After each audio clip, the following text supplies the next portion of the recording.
Good morning everyone. हमारे second year पीए part second का जो फर्स्ट पेपर है रिसोर्स ज्योग्राफी, इसमें हमने अपने पिछले लेक्चर में वन संसाधन टॉपिक जो है वो स्टार्ट किया था और इसी टॉपिक को आज हम आगे बढ़ाएंगे। और इसमें हमने बात करी थी कि कौन कौन से कारक हैं जो प्राकृतिक वनस्पति को प्रभावित करते हैं। और अब हमें बात करनी थी कि वनों का वर्गीकरण जो है, वनों को 4 प्रकारों में बांटा जाता है, जिसके अंतर्गत प्राकृतिक वनस्पति को 4 वर्गों में बांटते हैं, जिसमें वन, घास क्षेत्र, मरुस्थलीय वनस्पति और टुंड्रा वनस्पति को शामिल किया जाता है। आज हम इन्हीं सब के बारे में बात करेंगे। तो सबसे पहले हम बात करते हैं वनों की। वन जो है, आप ये जो मैप है वर्ल्ड मैप, इसको अगर आप लोग देखेंगे तो यहाँ पर ये इंडेक्स दिया हुआ है और इसमें सबसे पहले बताया हुआ है भूमध्य रेखीय वर्षावन, यानी कि उष्ण कटिबंधीय वर्षावन, जिन्हें ट्रॉपिकल रेन फॉरेस्ट भी कहते हैं।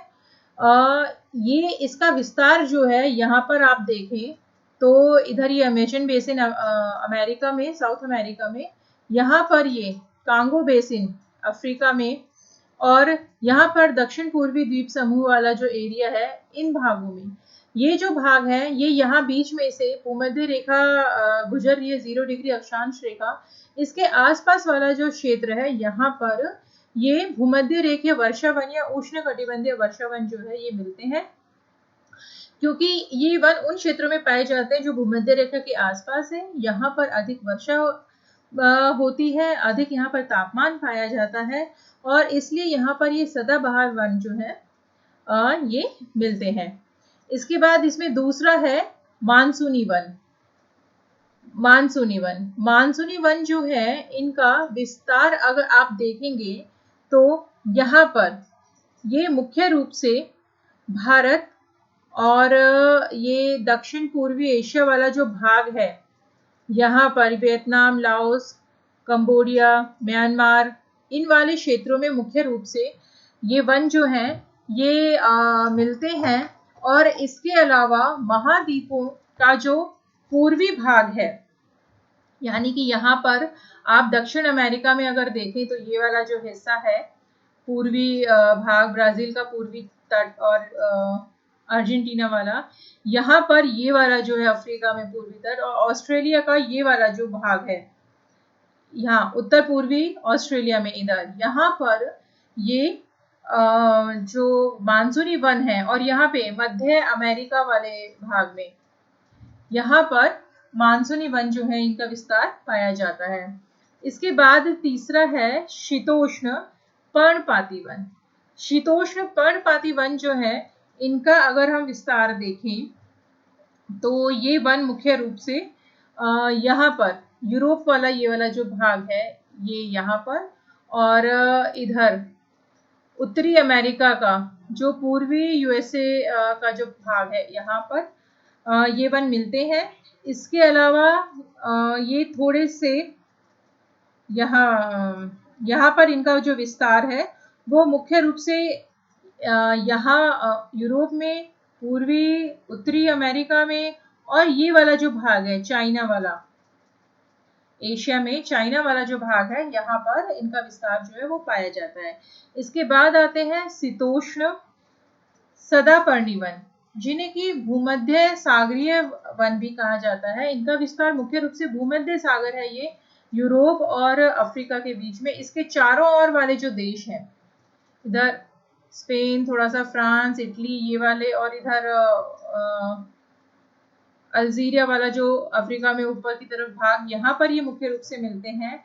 और महाद्वीपों के पश्चिमी भाग जो है, पश्चिमी किनारों पर भी मिलते हैं। यहाँ पर ये कैलिफोर्निया वाले भाग में, उत्तरी अमेरिका में, यहाँ पर ये चिली वाला जो भाग है, और अफ्रीका में ये दक्षिण अफ्रीका वाले भाग में, इधर ऑस्ट्रेलिया का ये जो हिस्सा है यहाँ पर दक्षिण पश्चिम, और ये दक्षिण पूर्वी वाला जो भाग है, इन क्षेत्रों में भी ये जो है भूमध्य सागरीय वनस्पति, या जिसे शीतोष्ण सदापर्णी वन कहते हैं, ये मिलते हैं।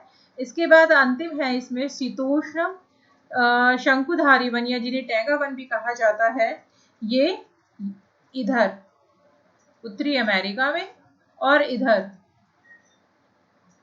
यूरेशिया वाला ये जो भाग है, यहाँ पर टैगा वन जो है इनका विस्तार पाया जाता है। अब हम एक एक करके इन सभी वनों के बारे में बात करेंगे। तो सबसे पहले हम बात करते हैं इसमें उष्णकटिबंधीय वर्षा वन जो है।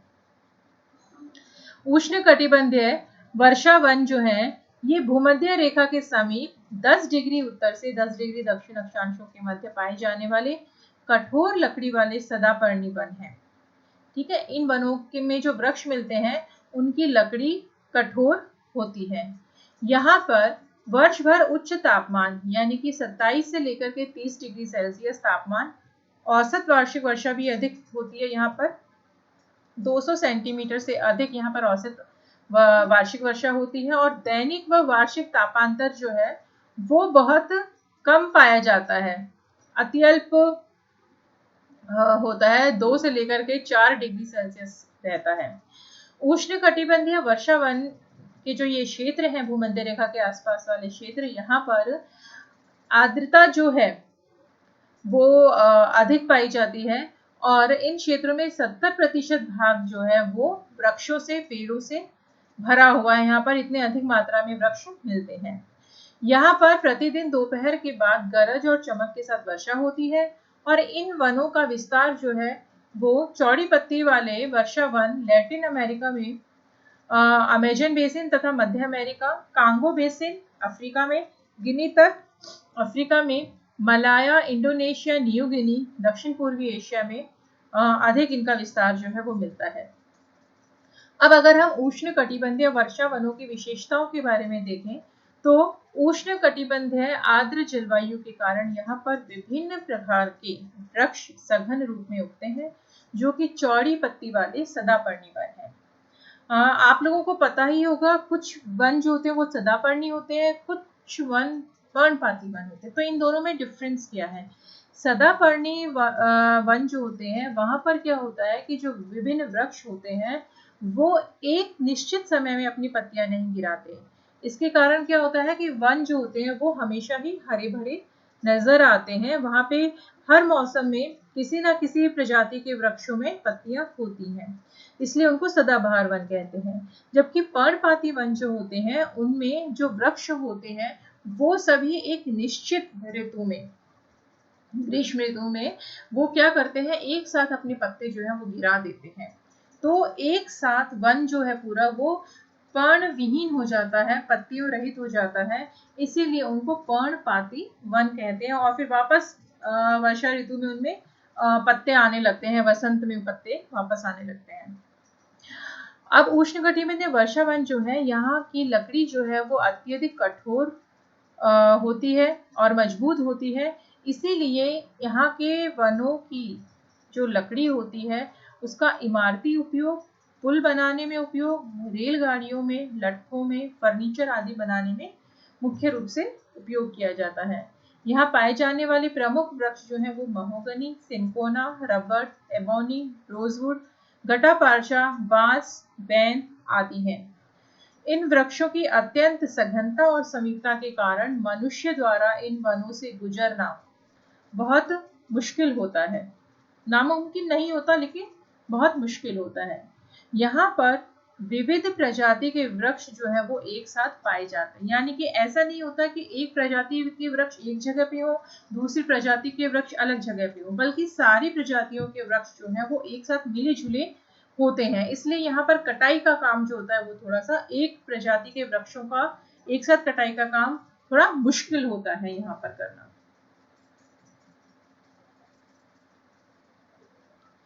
यहाँ के वृक्षों में सूर्य का प्रकाश पाने के लिए परस्पर स्पर्धा या होड़ सी लगी रहती है, जिसके कारण वृक्ष जो है उनकी लंबाई 50 से 60 मीटर तक हो जाती है। यहाँ पर जो वृक्ष होते हैं वो अधिक आर्द्रता और सूर्य तप के कारण उनकी लंबाई जो है बहुत अधिक होती है, और वृक्ष जो होते हैं वो ऊपर जाकर के ऐसे आपस में मिले हुए रहते हैं, वो छतरी नुमा आकृति बना लेते हैं, जिसकी वजह से क्या होता है, जो सूर्य तप होता है वो सूर्य की किरणें धरातल तक नहीं आ पाती हैं। तो धरातल तक वो किरणें नहीं आ पाती हैं, इसीलिए वृक्ष जो होते हैं सूर्य का प्रकाश पाने के लिए अधिक लंबाई तक ऊपर उठते हैं ताकि वो सूर्य का प्रकाश प्राप्त कर सके। और सूर्य का प्रकाश धरातल तक नहीं आ पाता, इस वजह से नीचे का जो भाग होता है वो दलदली रूप में होता है। कई जगह वहां पे बहुत विभिन्न प्रकार की लताएं, बेल, छोटे छोटे वृक्ष, झाड़ियां आदि जो है वो उगे हुए रहते हैं। इसलिए ये जो वन होते हैं ये मतलब जीव जंतु यहाँ पर बहुत अधिक पाए जाते हैं। मनुष्य के लिए इनसे होकर गुजरना कठिन होता है। इन वृक्षों के, जैसे यहाँ पर आप देखें तो वृक्षों के नीचे अत्यधिक संख्या में आरोही पौधे, लताएं आदि सघन रूप में फैले हुए होते हैं और साथ ही लघु वृक्ष एवं झाड़ियां भी मिलती हैं। इससे संपूर्ण वन ग्रंथित रहता है, यानी कि आपस में गुथा हुआ सा रहता है, जिसके कारण यहाँ से प्रवेश करना इन वनों में अधिक कठिन होता है। वृक्षों के शिखर छतरीनुमा होते हैं, जिसके कारण सूर्य का प्रकाश भूमि तक नहीं पहुंच पाता और दिन में भी इन वनों में अंधकार सा छाया रहता है, क्योंकि सूर्य प्रकाश जो है वो धरातल तक नहीं पहुंच पाता। ये तो बात हुई भूमध्य रेखीय सदाबहार वनों की। अब दूसरे आते हैं उष्णकटिबंधीय पर्णपाती वन अथवा मानसूनी पतझड़ वन भी कहते हैं, ट्रॉपिकल डेसिडियस फॉरेस्ट और मॉनसून फॉरेस्ट। ये वन मैंने अभी आपको मैप में दिखाया था कि जो ये मानसूनी वाला एरिया है, एक मिनट, ये वाला जो है भारत और दक्षिण पूर्वी एशिया वाला जो भाग है, यहाँ पर ये यहाँ पे दक्षिण अमेरिका में इस जगह पर, यहाँ पर अफ्रीका में, यहाँ पर ये ऑस्ट्रेलिया के जो उत्तरी वाला भाग है, यहाँ पर ये वाले जो वन है मॉनसून वन या जिन्हें उष्णकटिबंधीय पर्णपाती वन कहते हैं, पाए जाते हैं। उष्णकटिबंधीय मानसूनी प्रदेशों में जहां पर 100 से लेकर 150 सेंटीमीटर औसत वार्षिक वर्षा होती है, वहां पर चौड़ी पत्ती वाले पर्णपाती वन मिलते हैं। इनका विस्तार मुख्य रूप से 5 डिग्री से लेकर के 30 डिग्री उत्तरी और दक्षिणी अक्षांशों के बीच महाद्वीपों के मुख्य रूप से पूर्वी और दक्षिण पूर्वी भागों में पाया जाता है, जिसके अंतर्गत इनका विस्तार अगर हम देखें देश में मुख्य रूप से तो Pakistan, Bharat, Bangladesh, Myanmar, Thailand, Malaysia, Laos, Vietnam, पूर्वी अफ्रीका, पश्चिमी द्वीप समूह, मध्य अमेरिका, उत्तरी ऑस्ट्रेलिया आदि में मिलता है। यहाँ पर वर्षा जो है वो साल भर नहीं होती है, बल्कि एक विशेष ऋतु में यहाँ पर वर्षा होती है और वर्षा का लगभग 90% भाग जो है वो मानसूनी पवनों द्वारा होने वाली वर्षा द्वारा प्राप्त होता है। इन भागों में वर्षा एक निश्चित ऋतु यानी कि ग्रीष्म ऋतु में होती है और वर्ष का शेष भाग जो है वो शुष्क रहता है। यहाँ पर मानसूनी वर्षा होती है, मानसूनी पवनों के द्वारा ग्रीष्म ऋतु में वर्षा होती है, इसलिए इन वनों को मानसूनी वन कहा जाता है। शीत ऋतु के अंत तक सभी वृक्ष यहाँ पर एक साथ अपनी पत्तियां गिरा देते हैं और बसंत ऋतु में यहाँ पर नई पत्तियां आती हैं वृक्षों में। यहाँ पाए जाने वाले प्रमुख वृक्ष जो हैं वो सागवान, साल, बांस, आम, नीम, जामुन, पीपल, बरगद, शीशम, चंदन, महुआ, हल्दू, सेमल, यूकलिप्टस आदि है। यूकलिप्टस यानी सफेदा। कटिंगा, कटिंगा क्या होता है? ब्राजील जो है दक्षिण अमेरिका में, ब्राजील के पूर्वी और उत्तर पूर्वी भाग में वर्षा कम होने के कारण उगने वाली जो झाड़ियां होती हैं इन वन के क्षेत्रों में, उन्हें कटिंगा कहते हैं। इसके बाद आते हैं शीतोष्ण कटिबंधीय चौड़ी पत्ती वाले सदापर्णी वन, यानी कि temperate broad leaf evergreen forest. इनको भूमध्य सागरीय वन भी कहते हैं, क्योंकि इनका विस्तार मुख्य रूप से उन क्षेत्रों में पाया जाता है जहां पर भूमध्य सागरीय तुल्य जलवायु पाई जाती है। महाद्वीपों के पश्चिमी भाग में 30 से लेकर 45 डिग्री अक्षांशों के मध्य भूमध्य सागरीय जलवायु प्रदेशों में इन वनों का विस्तार पाया जाता है और इन्हीं क्षेत्रों में चौड़ी पत्ती वाले सदापर्णी वन मिलते हैं। ग्रीष्म ऋतु यहाँ पर शुष्क होती है और जो वर्षा होती है वो केवल शीत ऋतु में होती है, वो भी पछुआ पवनों के द्वारा। ग्रीष्म ऋतु में औसत तापमान यहाँ पर 15 से 25 डिग्री सेल्सियस और शीत ऋतु में तापमान 5 से 10 डिग्री सेल्सियस रहता है। यहाँ जो औसत वार्षिक वर्षा होती है उसकी मात्रा 50 से 75 सेंटीमीटर तक होती है। ये जो क्षेत्र हैं भूमध्य सागरीय वन वाले, इनका विस्तार मुख्य रूप से भूमध्य सागर के तटीय प्रदेशों, जिसके अंतर्गत स्पेन, पुर्तगाल, दक्षिणी फ्रांस, इटली, यूगोस्लाविया, यूनान आदि शामिल हैं। फिर सीरिया, लेबनान, इजराइल, टर्की के जो तटीय भाग हैं वहां पर ये सारे एशिया के अंतर्गत शामिल हैं। फिर एटलस पर्वत के पास वाला जो प्रदेश है वहां पर अल्जीरिया, ट्यूनीशिया ये सारे अफ्रीका में, मध्य चिली दक्षिण अमेरिका में, कैलिफोर्निया उत्तरी अमेरिका में और दक्षिण पश्चिमी ऑस्ट्रेलिया में मिलता है। यहाँ पर पाए जाने वाले भूमध्य सागरीय वनों में पाए जाने वाले प्रमुख वृक्ष जो हैं उनमें सनोवर, ओक, जैतून, अंजीर, शहतूत, बीच, पाइन, नींबू आदि शामिल है। पर्यावरण के अनुकूल इन वनों के वृक्षों की जड़ें जो है वो लंबी होती हैं, जो कि भूमि से अधिक गहराई से नमी ग्रहण कर सकती हैं। यहाँ पाए जाने वाले वृक्ष की छाल मोटी व चिकनी, पत्तियां मोम जैसी चिकनी होती हैं और मोटी होती हैं और गूदेदार होती हैं, साथ ही छोटी होती है तथा वाष्पीकरण कम होता है और मिट्टी में नमी बनी रहती है।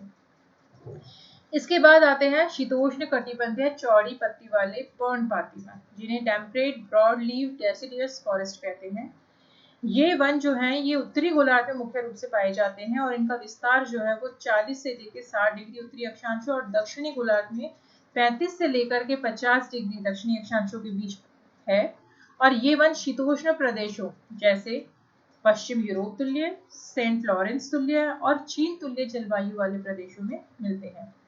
इनका अगर हम विस्तार देखें तो मुख्य रूप से एशिया में ये मिलते हैं चीन, मंचूरिया, जापान, उत्तरी कोरिया में। उसके बाद सेंट लॉरेंस जलवायु तुल्य प्रदेश जो है जिसमें उत्तर पश्चिमी यूरोपीय भाग, पूर्वी यूएसए, पूर्वी कनाडा शामिल है और दक्षिण पश्चिम कनाडा में यानी कि कोलंबिया में ये मिलते हैं। और इन वनों का इन वनों के वृक्ष जो हैं वो शीतकाल में हिमपात आरंभ होने से पूर्व ही अपनी पत्तियां जो है उनको गिरा देते हैं। इन वनों के वृक्ष शीतकाल में आरंभ होने से पहले अपनी पत्तियों को गिरा देते हैं और इनमें प्रमुख वृक्ष जो है उनमें शामिल हैं ओक, बीच, मेपल, अखरोट, चेस्टनट, पॉपुलर, ऐश, बर्च, चेरी, यूकलिप्टस, हिकोरी आदि। यहाँ पर तापमान जो है वो गर्मियों में 21 से 27 डिग्री सेल्सियस जबकि शीतकाल में 12 से 15 डिग्री सेल्सियस तापमान जो है वो यहाँ पर पाया जाता है। यहाँ पर औसत वर्षा जो है वो 70 से 150 सेंटीमीटर होती है और वृक्षों की ऊंचाई 20 से 25 मीटर तक होती है। इसके बाद आते हैं शीतोष्ण कटिबंधीय मिश्रित वन, टेम्परेट मिक्स्ड फॉरेस्ट।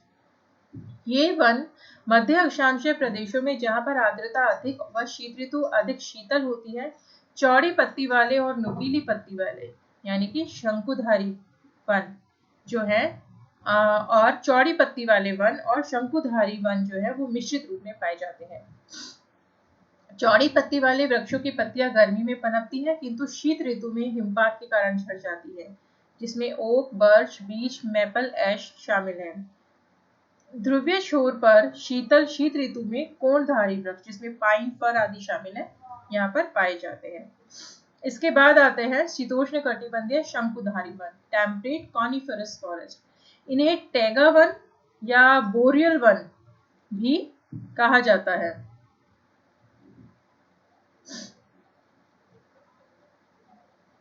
इनका विस्तार उत्तरी गोलार्ध में पाया जाता है और दक्षिणी गोलार्ध में टैगा वन नहीं मिलते हैं। उत्तरी गोलार्ध में भी मुख्य रूप से इनका विस्तार 60 से 70 डिग्री उत्तरी अक्षांशों के बीच टैगा तुल्य जलवायु प्रदेशों में मिलता है। इनका विस्तार जो है वो पूर्व पश्चिम फैली हुई दो पेटियों में मिलता है, एक तो यूरेशिया में और दूसरा उत्तरी अमेरिका। मैंने अभी आपको मैप में दिखाया था। यूरेशिया में मुख्य रूप से स्वीडन, यूरोपीय रूस, साइबेरिया में यह पट्टी जो है वो 1000 से लेकर 2500 किलोमीटर तक चौड़ाई में विस्तृत है। और उत्तरी अमेरिका में अलास्का से लेकर के पूर्वी कनाडा तक। शंकुधारी वृक्षों की पत्तियां जो है वो नुकीली होती हैं और ये वृक्ष सदापर्णी होते हैं। प्रमुख वृक्ष जो है यहाँ पर पाए जाने वाले वो है स्प्रूस, चेस्टनट, पाइन, चीड़, लार्च, बर्च, पॉपुलर आदि। यहाँ की जो पत्तियां होती है वो नुकीली इसलिए होती है ताकि उसके ऊपर जो बर्फ है वो ना जम पाए और वो नीचे गिर जाए और वाष्पीकरण की मात्रा जो है वो कम हो यहाँ पर। शीतकाल में हिमपात से रक्षा हेतु नुकीली पत्तियां, ग्रीष्म काल यहाँ पर लघु होता है, 3 से 4 महीने का होता है और वाष्पीकरण की मात्रा कम होती है, इसलिए वृक्ष जो होते हैं वो अपनी पत्तियां नहीं गिराते क्योंकि यहाँ पे वाष्पीकरण कम होता है। यहाँ औसत वार्षिक वर्षा 25 से 100 सेंटीमीटर होती है। ग्रीष्मकालीन तापमान 6 डिग्री सेल्सियस और शीतकाल में तापमान जो है वो हिमांक से नीचे चला जाता है, यानी 0 डिग्री से भी कम हो जाता है। यहाँ जो लकड़ी काटने का व्यवसाय है कनाडा में मुख्य रूप से, उसको लम्बरिंग कहते हैं और लकड़ी काटने के व्यवसाय में जो लोग लगे हुए होते हैं उन्हें लम्बरजक कहते हैं। शंकुधारी वनों की विशेषताएं अगर हम देखें तो यहाँ पर एक ही प्रजाति के वृक्ष जो है वो बड़े क्षेत्र में एक साथ मिलते हैं जिससे उनको काटने में सुविधा होती है और इसीलिए यहाँ पर लकड़ी काटने का व्यवसाय जो है विस्तृत स्तर पे किया जाता है। वृक्षों के नीचे झाड़ियां लताएं भी कम होती हैं जिसके कारण वृक्ष काटने का उद्यम जो है वो यहाँ सरलता पूर्वक किया जाता है। आर्थिक महत्व यहाँ के वनों का अधिक है क्योंकि इन वनों में वृक्ष जो है वो कोमल लकड़ी वाले होते हैं और कठोर लकड़ी वाले वनों की अपेक्षा शीघ्रता से बढ़ते हैं। यहाँ वृक्षों की लकड़ी नरम होती है, कोमल होती है, जिसका उपयोग विनिर्माण उद्योग में मुख्य रूप से किया जाता है और जैसे कागज, लुगदी बनाना, गत्ते बनाना, दिया सिलाई यानी कि माचिस बनाना, नकली रेशम, प्लास्टिक पदार्थ आदि बनाने वाले उद्योगों में यहाँ की लकड़ी का प्रयोग किया जाता है। इसलिए व्यापारिक दृष्टि से इन वनों का सबसे अधिक आर्थिक महत्व है। यहाँ से कुछ गौण उपज भी मिलती है जिसमें काश्तकार, बिरोंजा, तारपिन आदि मिलते हैं जिनका उपयोग निर्माण उद्योग, वार्निश बनाने में या पॉलिश आदि बनाने में किया जाता है। ये तो बात हुई विभिन्न प्रकार के जो वन हैं उनके विश्व में वो किस प्रकार से उनका वितरण है और कौन कौन से वन जो हैं उनका वर्गीकरण किस प्रकार का है। अपने नेक्स्ट लेक्चर में हम बात करेंगे, इसी टॉपिक को आगे बढ़ाएंगे और घास क्षेत्रों, मरुस्थलीय वनस्पति, उसके बाद जो हमारी टैगा वनस्पति उनके बारे में और बात करेंगे। तब तक के लिए थैंक यू।